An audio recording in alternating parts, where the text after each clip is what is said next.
तो जयदीप अहलावत की जो है प्रेज वो चारों दिशाओं में हो रही है और वो इसको बिल्कुल वेल डिजर्व भी करते हैं। एक एक्टर जो 2010 से कहीं ना कहीं इंडस्ट्री में एक्टिव है, उसको 2025 में आके अपनी सही रिकग्निशन मिलना, और वो भी एक ऐसे रोल से which I am sure must be very close to his heart, क्योंकि वो एक ऐसा कॉप बने हैं जो खुद उनके स्टेट से बिलोंग करता है और उन्हें वो डायलॉग्स बोलने का मौका मिला जो शायद हिंदी भाषी किसी वेब सीरीज में अदरवाइज शायद नहीं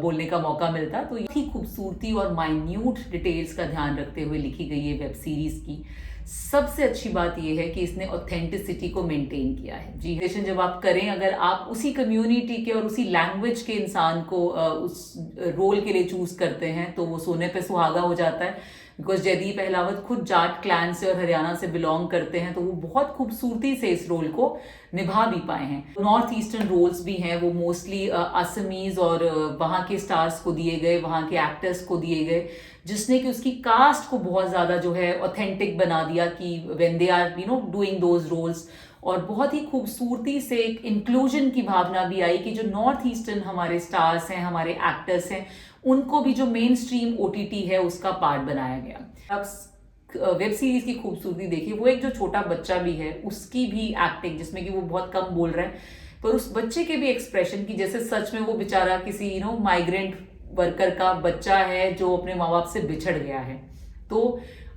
ये एक कैरेक्टराइजेशन का जो है एक स्ट्रॉन्ग पार्ट होता है। एक पूरी फिल्म जो बनाने की जो पूरी टीम लगी है उसका एक बहुत खूबसूरत पार्ट होता है कि हर एक कैरेक्टर को उसको क्या कपड़े भी पहनाए गए हैं, वो सब चीज़ें कितनी मायने रखती हैं। मोस्ट ऑफ द फिल्म में हम LGBTQ जो कम्युनिटी है उसका कहीं ना कहीं मजाक उड़ाते हैं, हमने कभी उसको सीरियस टॉपिक की तरह नहीं लिया है। लेकिन इस फिल्म में उस पहलू को भी इतनी खूबसूरती, इतने सटल तरीके से, बिना कोई शोषा करे, बिना कोई अनईजीनेस क्रिएट करे, इतने सटल तरीके से इस चीज़ को बयान किया है। And Hathiram Chaudhary so rightly said कि सामने वाले से कि यार सही है या गलत है, मुझे ये चीज़ समझ नहीं आती, पर तुम कर रहे हो तो कुछ ठीक ही होगा, and you should not think कि दूसरे लोग तुम्हारे बारे में क्या सोचेंगे। तो आइए अब हम बात करते हैं कुछ लर्निंग्स की जो हम इन सारे कैरेक्टर्स जो अलग अलग लोगों ने प्ले किए उनसे सीख सकते हैं। कि राम चौधरी के कैरेक्टर की अगर हम बात करें तो ये एक मिडिल एज कॉप है और जो स्ट्रगल कर रहा है अपने चाइल्डहुड ट्रॉमा से। जी हाँ, बड़ा विचित्र लगता है क्योंकि हमें लगता है कि चाइल्डहुड ट्रॉमा जो है ये आज का बज वर्ड है, और एक मिडिल एज मैन जिसका बच्चा कॉलेज जाने लायक हो गया उसको क्या ही चाइल्डहुड ट्रॉमा होता होगा। अगर आप सीरीज को ध्यान से देखेंगे, इसकी पहला वाला पार्ट भी और इसका सेकंड पार्ट भी, तो बहुत बार वो कैरेक्टर जो है वो झुंझला जाता है, फ्रस्ट्रेटेड होता है, क्योंकि उसको बार बार अपने चाइल्डहुड ट्रॉमाज याद आते हैं कि मेरे बाबूजी मेरे बारे में क्या सोचते थे, या उन्हें लगता था कि I am good for nothing. और आज वो इस चीज से भी स्ट्रगल कर रहा है कि वो अपने बेटे के साथ कोप अप नहीं कर पा रहा है। उसके बेटे को भी यही लगता है कि यार like my father is not good enough, क्योंकि नई जनरेशन नई टेक्नोलॉजी जानती है और जिंदगी जीने का ढंग उनका डिफरेंट है।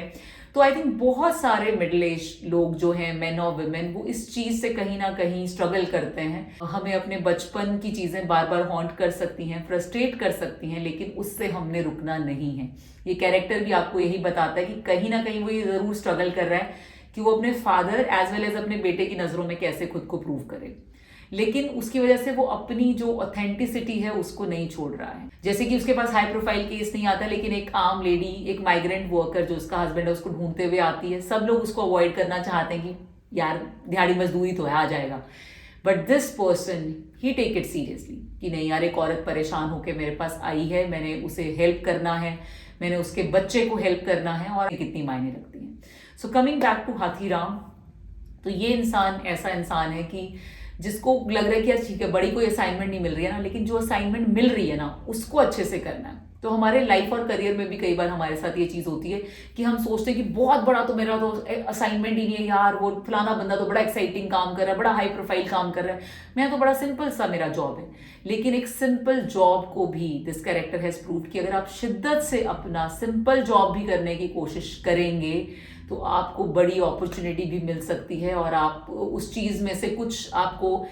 एक्साइटिंग भी मिल सकता है, कुछ जाके आपको आगे बड़ी असाइनमेंट भी मिल सकती है। तो जो आपका आज का काम है उसका निरादर मत करिए। जो आपका आज का काम है वो जितना भी सिंपल टास्क आपको लग रहा हो, उस टास्क को कंप्लीट करने की आप अपनी हिम्मत रखिए। Another beautiful thing about him and the character Ansari, कि वो अंसारी का कभी बॉस था, वो इंस्पेक्टर था, अंसारी सब इंस्पेक्टर लगा था, पर वो आईपीएस की तैयारी कर रहा था। वो उसमें उसको सपोर्ट भी करता है कि चलो कभी तो तू मेरा बड़ा साहब बन के आएगा, तब मैं तेरे को झेलूंगा, अभी तू मेरे को झेल। तो जब वो उसका बड़ा साहब बन के आता है, और ये दोनों ही कैरेक्टर्स की बड़ी खूबसूरत एक केमिस्ट्री आप कह सकते हैं कि ये हमारी भी जनरल लाइफ में बहुत बार होता है, चाहे हम प्राइवेट जॉब में हैं चाहे हम सरकारी जॉब में हैं, कि एक यंग बच्चा आज आपका सबॉर्डिनेट है, आफ्टर अ फ्यू ईयर्स वो for whatever reason organisation में ग्रोथ मिली या वो कोई एग्जाम क्रैक करके आ गया, वो आके आपका बड़ा अधिकारी बन जाता है। आज तक वो आपको सर कह रहा था, अब आपने उसको सर कहना है। ये ट्रांजिशन बहुत खूबसूरती से इन दो कैरेक्टर्स में दिखाया है कि उनकी कोई लड़ाई नहीं हो रही है, उनका कोई झगड़ा नहीं हो रहा है, उनका कोई ईगो क्लैश नहीं हो रहा है। और हम इतना जल्दी अपने ईगोज क्लैश कर लेते हैं कि यार एक यंग बच्चा मेरा बॉस कैसे हो सकता है। हम ये भूल जाते हैं कि अगर वही यंग बच्चा हमारा भाई बहन या हमारा बच्चा होता और उसकी तरक्की होती तो हम कितना खुश होते।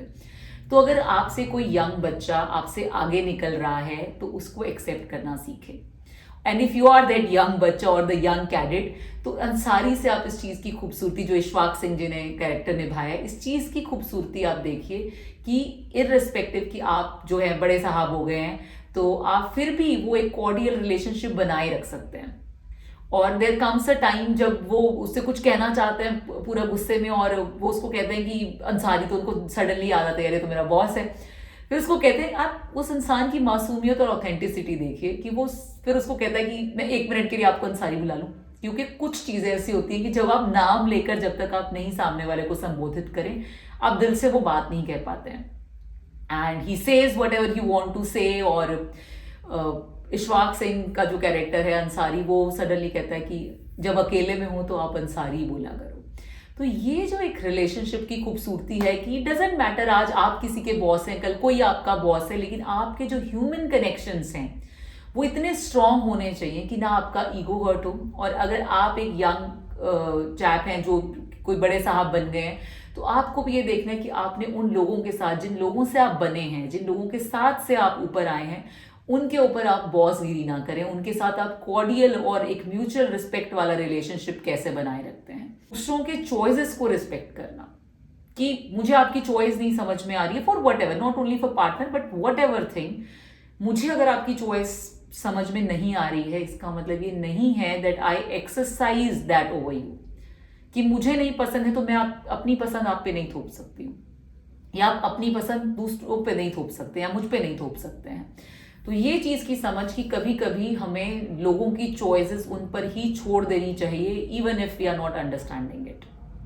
हाथीराम जैसा कैरेक्टर जो कि एक मोल्लड़ जाट है, वो भी इस चीज को ये कहता है कि चलो यार मुझे नहीं समझ आता ये रिलेशनशिप क्या होता है, मैन टू मैन का या विमेन टू विमेन का, मैं नहीं समझ सकता हूं, पर चलो होता है तो कुछ ठीक ही होता होगा, या तुम कर रहे हो तो ठीक ही कर रहे होगे। जैसे कि हम कहते हैं कि घर है ना, दीवार से बना हुआ घर नहीं होता, घर एक इंसान होता है जिसके पास जाके आप यू कैन बी योरसेल्फ। तो वो बीवी बनी है कि जिसका हस्बैंड जब बहुत परेशान और थका हुआ उसका पार्टनर आए तो she can become that home, के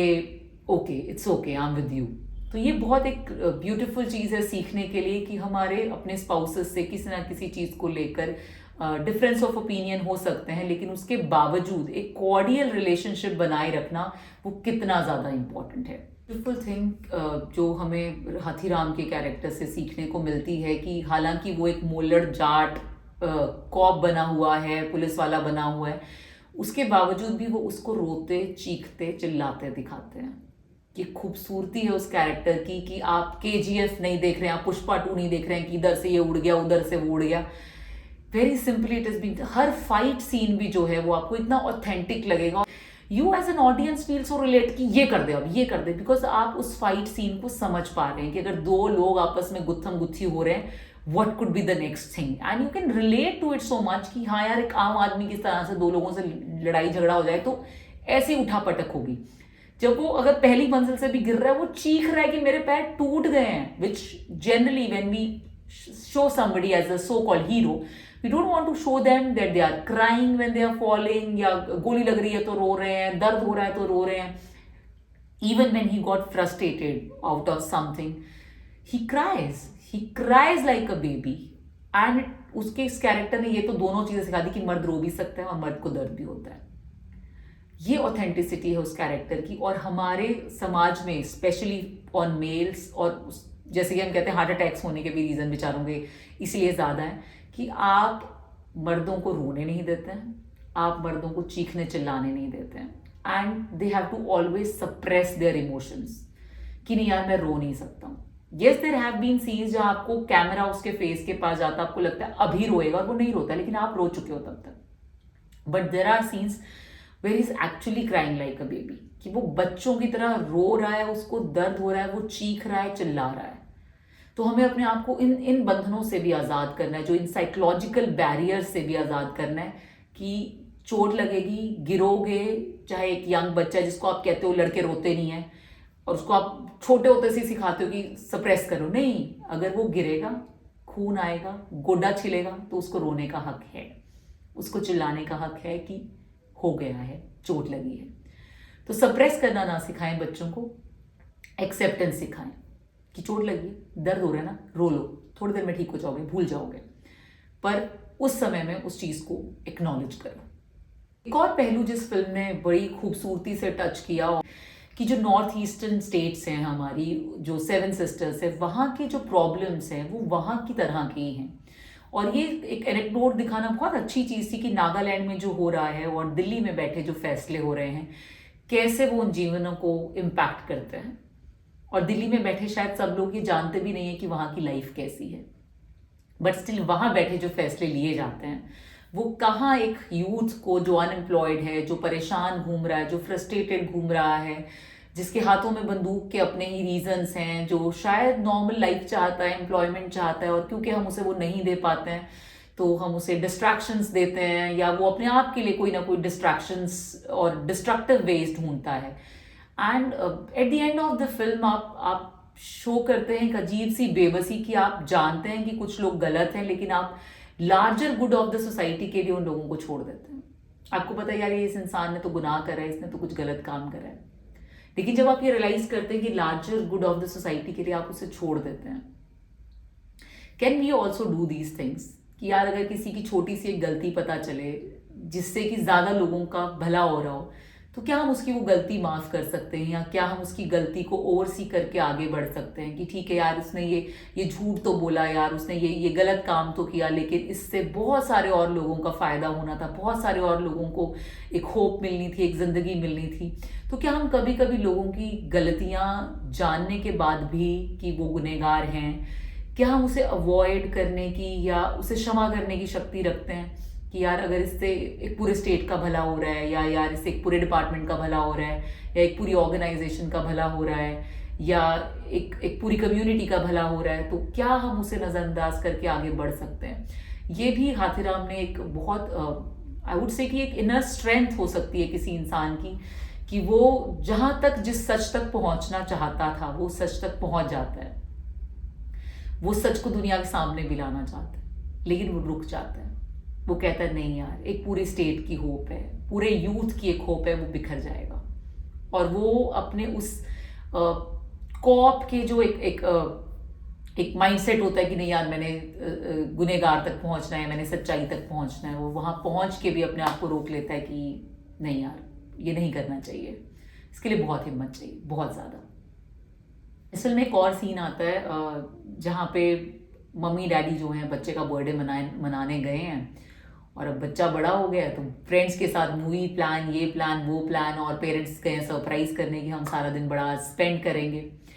तो बड़े सटल तरीके से ना बड़ा नॉर्मलाइज कर देता है हाथीराम चौधरी उसको कि ठीक है हाँ हाँ इसने जाना है, चलो जल्दी जल्दी केक काट लेते हैं. अगर कभी कभी हम कभी कभी हमारे साथ भी ये हो सकता है कि आप कहीं कुछ सेलिब्रेशन करने गए, किसी को मिलने गए, and that person has their own plan, या स्पेशली जब आपके बच्चों के लिए आप कुछ करने जाते हो और सडनली बच्चों का कुछ और प्लान होता है, तो उसको सीन ना क्रिएट करके अगर हम इतने ही सटल तरीके से फटाफट वो करके आ जाएंगे, ठीक है यार, लाइक हमने भी सेलिब्रेट कर लिया, and let that person enjoy whatever they have their plans for, तो it is okay. It is okay not to ruin their plan. It is okay कि आप एक्सेप्ट कर लें कि अब बच्चा बड़ा हो गया है तो उसके भी अपने प्लान हो सकते हैं। उस चीज़ में हम कभी कभी बहुत ओवर रिएक्ट भी करने लग जाते हैं कि हमने तो ये सोचा था, हम तो ये प्लान करके लाए थे, हम तो हलवा बना के लाए थे, हम तो ये करके लाए थे, और and you try to just ruin that plan, क्योंकि उस बच्चे पे आपको लगता है कि आपका बहुत अधिपत्य है। तो क्या हम इन चीज़ों को अपने रिलेटिव्स, अपने बच्चों, अपने फ्रेंड्स के साथ एक्सेप्ट कर सकते हैं कि ठीक है आपने कोई चीज़ उनके लिए प्लान करी, बहुत अच्छी बात है, लेकिन अगर उनके अदरवाइज प्लान हैं तो आप उसको भी एक्सेप्टेंस जो है आपकी एक रहे कि yes people can have other plans too. Shant Tamang जो है 2007 में उन्होंने इंडियन आइडल जीता था और एक नॉर्थ ईस्टर्न स्टेट्स के एक बड़े अच्छे एक्टर हैं, और इस फिल्म में उन्होंने एक स्नाइपर का रोल किया है जिसका नाम है डेनियल। ये कैरेक्टर ऑलमोस्ट कुछ नहीं बोलता है, बहुत मिनिमल डायलॉग्स हैं, शायद एक आध लाइन होगी, पर ये कैरेक्टर आप पे इम्पैक्ट छोड़ता है कि एक इंसान जो धनाधन स्नाइपिंग करने लगा हुआ है और एक स्नाइपर है और उसको बस मारना है, उसको और कुछ करना नहीं है, and still, you know, when you find the reason behind whatever he was doing, you feel connected with that character in a positive way. आपको लगता है यार अब इस इंसान से नफरत भी कैसे करें, है ना। तो हमारे जीवन में भी ऐसा बहुत बार होता है जब आपको कोई इंसान दिख रहा है कि वो बहुत गलत काम कर रहा है, बहुत ही बुरा करे जा रहा है, बहुत ही बुरा करे जा रहा है, आपको लगता है यार ये गलत कर रहा है, बट कभी कभी हमें उसके कारण ही नहीं पता होते कि अगर एक टीचर एक बच्चे को आज डांट रही है, आपको उस समय में वो बुरी लगती है, आपको भी लगती है, आपके बच्चे को भी लगती है, लेटर ऑन आपको रियलाइज होता है कि यार ये तो डांट बड़ी ज़रूरी थी। कोई आपका नया मैनेजर है, आप फर्स्ट टाइम जॉब पे गए हो, बड़ा गुस्से में रहता है, बड़ा आपको उल्टा सीधा बोलता है, गालियाँ भी दे देता है, आपको लगता है बड़ा ख़राब है। जब आप लाइफ में और आगे जाते हो और आपको लगता है, आप हार्डशिप्स देखते हो, आपको लगता है यार ये काम मैंने नहीं सीखा होता अगर वो मुझे डांटता ना। तो हमारी रियलाइजेशन कभी कभी किसी की जो सामने प्रत्यक्ष रूप में जो हमें गलत लग रहा है, खराब लग रहा है, कभी कभी उसके इतने गहरे कारण होते हैं कि जब हम उन कारणों को रियलाइज करते हैं तो हमें रियलाइज होता है कि यार वो इंसान इतना बुरा तो नहीं था जितना हमने उसको माना या जितना हमने उसको सोचा। Another important lesson in this web series is कि आपको एलाइज बनाने बहुत बहुत ज़रूरी हैं, कि ऐसे लोग होने चाहिए जो आपको वक्त पड़ने पर कहीं ना कुछ सपोर्ट कर सकें, राइट। हाथीराम चौधरी से विर्क जी का नाता जो है वो बड़ा खट्टा मीठा सा है कि कहीं सपोर्ट करते हैं, कभी नहीं करते हैं, पर जब उसको जेन्युइनली सपोर्ट चाहिए था तो ही वाज लाइक कि चल कर ले। और उनका एक बड़ा पॉपुलर डायलॉग भी हुआ दोनों की केमिस्ट्री में कि उन्होंने कहा कि चौधरी ज़्यादा चौड़ मत करियो, एंड इज़ लाइक आपने कभी कोई चौधरी बिना चौड़ के देखा है? Very very beautiful dialogue the way he speaks it. पर ऐसे लोग आपके लाइफ में और आपके करियर में होने चाहिए जहाँ पर आप सपोर्ट क्रिएट कर सकें, एक सिस्टम क्रिएट कर सकें। देयर वर पीपल जिससे कहीं से सीसीटीवी फुटेज ले रहा है या कोई चेक करवा रहा है, तो वो सब चीज़ें जो है वो बहुत ज़रूरी है। एक और कैरेक्टर जिसकी बहुत कम बात हो रही है और जबकि ज़्यादा होनी चाहिए, गुल पनाग का कैरेक्टर रेनू चौधरी। ऐसे मोलर जाट को सहने के लिए भी आपको जो है बीवी भी वैसी चाहिए जो थोड़ी सटल हो और सहनशील हो, and she has played it very beautifully कि वो उसके भाई को बहुत ज़्यादा पसंद नहीं करता है, कुछ भी कह देता है, या उसकी अवेलेबिलिटी का एक प्रॉब्लम है क्योंकि वो एक कॉप है। वो सब चीज़ों को वो महिला कैसे एब्जॉर्ब कर रही है कि मेरे बच्चे का भी मैंने पूरा ख्याल रखना है, और मेरे हस्बैंड और मेरे बच्चे के बीच के जो डिफरेंसेस हैं उससे मैंने अपने रिलेशन उन दोनों से जो है कहीं ना कहीं अफेक्ट नहीं होने देने हैं और मेंटेन करके चलना है। एंड वो काम करना चाहती है, वो बहुत ज़्यादा पॉजिटिव नहीं है उसके लिए, उसके बावजूद भी कि जो उनके डिफरेंसेस हैं एज हस्बैंड एंड वाइफ, उसके बावजूद वो एक दूसरे के प्रति कितने केयरिंग हैं और कितने अवेलेबल हैं। और जब वो थक के हार के वापस आता है, the way she hugs him, और वो एक रेनू चौधरी के कैरेक्टर में भारतीय महिला के और भी जो बहुत सुंदर से पहलू हैं उन पर भी रोशनी डलती है। वो कुछ काम करना चाह रही है लेकिन हाथीराम अलाउ भी नहीं कर रहा है और कहता है अच्छा तू बोर हो रही है, एक छोटा सा बच्चा लाके उसके सामने खड़ा कर देता है जो कि एक माइग्रेंट वर्कर का बच्चा, और उसके पेरेंट्स एक का पता नहीं लग रहा और एक की डेथ हो गई है। तो वो अनईजी होती है पहले, जैसे कि हर एक मदर होती है कि अपना बच्चा सबको प्यारा है, वो अपने बच्चे को कहती भी है कि मैं अपना बच्चा रेज करना चाहती थी या मैं अपने बच्चे को मिस करती हूँ, मुझे किसी और का बच्चा नहीं चाहिए। लेकिन जब वो बच्चा धीरे धीरे वो दोनों अकेले टाइम स्पेंड करते हैं और हाथीराम का एब्सेंस है और उसे पता है कि अब वो नागालैंड गया तो कुछ दिन तो नहीं आएगा, तो जिस खूबसूरती से उन दो लोगों का एक रिलेशनशिप बिल्ड होता है, ये शो करता है कि जो भारतीय महिलाएं हैं उनके या शायद विश्व की कोई भी महिला हो, वो जब एक बच्चे को देखती है तो वो शायद ये भूल जाती है कि बच्चा मेरा है या मेरा नहीं है, और एक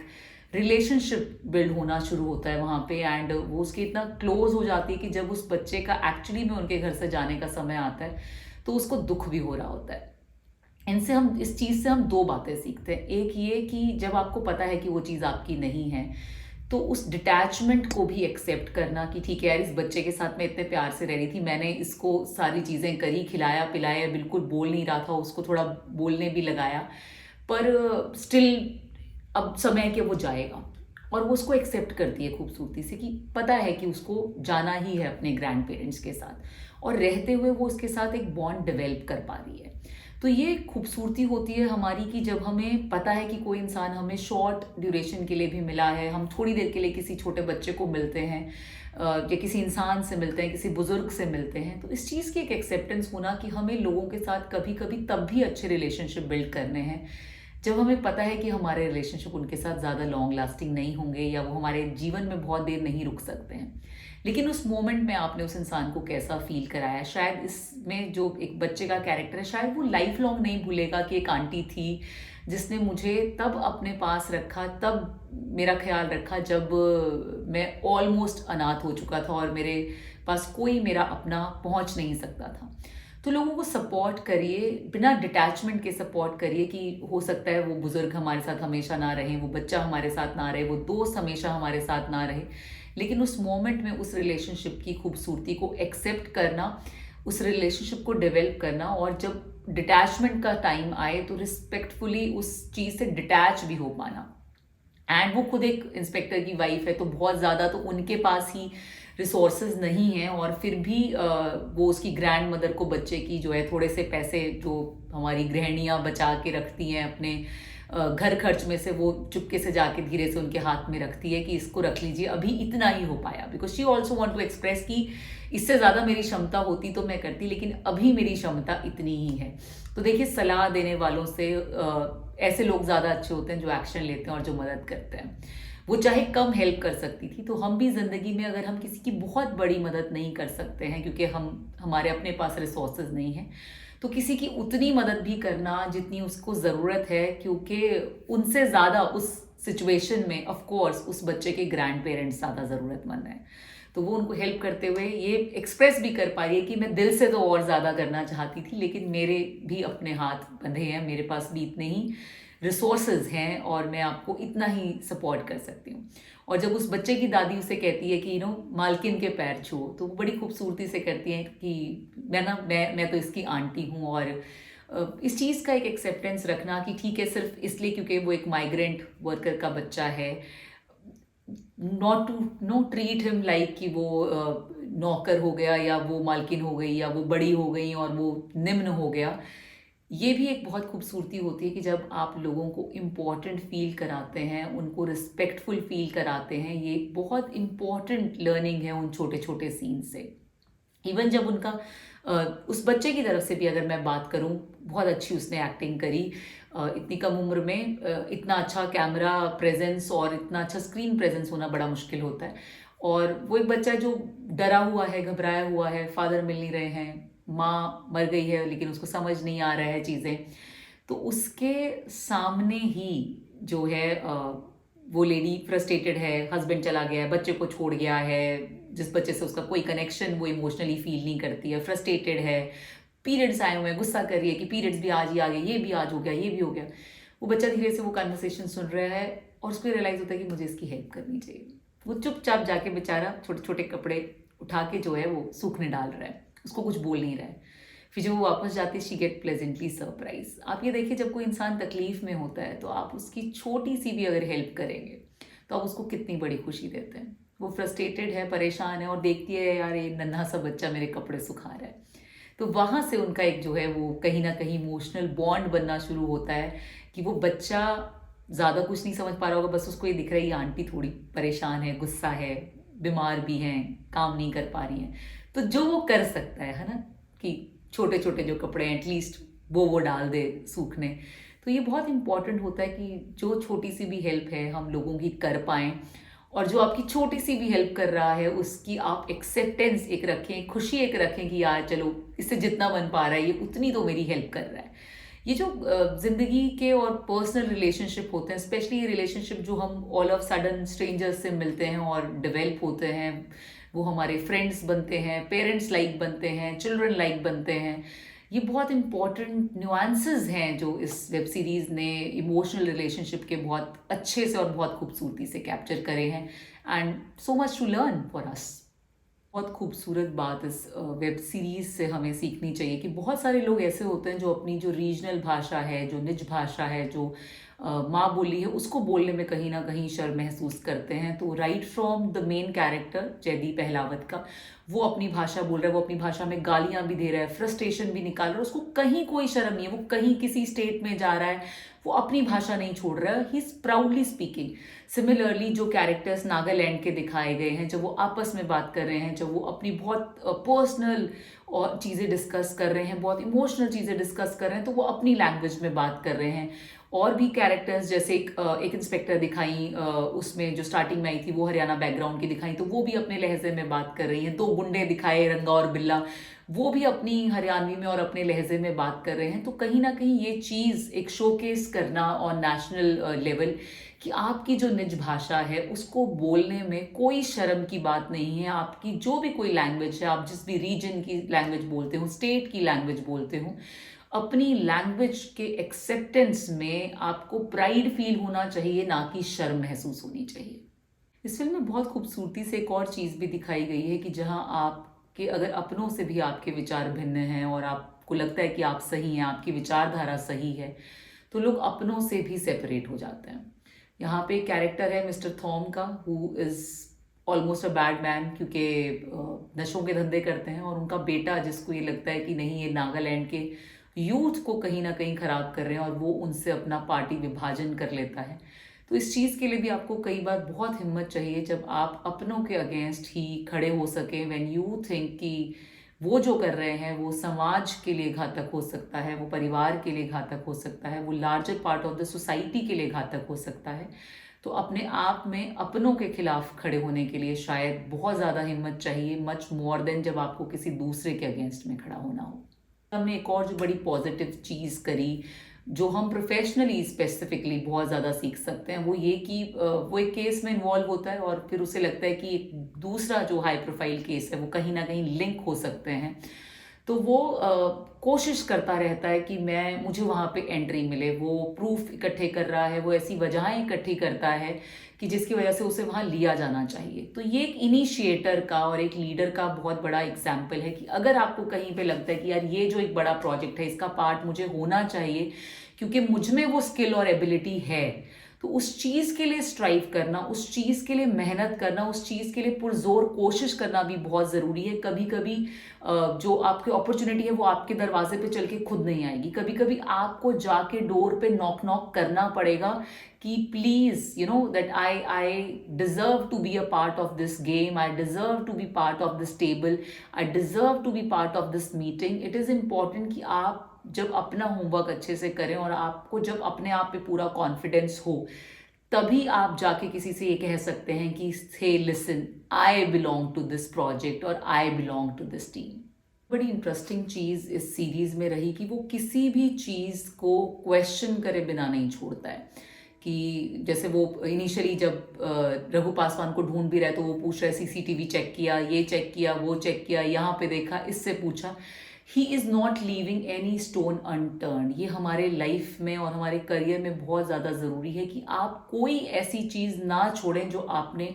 ट्राई ना की हो, एग्जामिन ना करी हो, कोशिश ना करी हो। तो हर एक चीज़ को क्वेश्चन करना, हर एक डायरेक्शन में सोचना, अपनी थिंकिंग को क्रिटिकल भी रखना, क्रिएटिव भी रखना और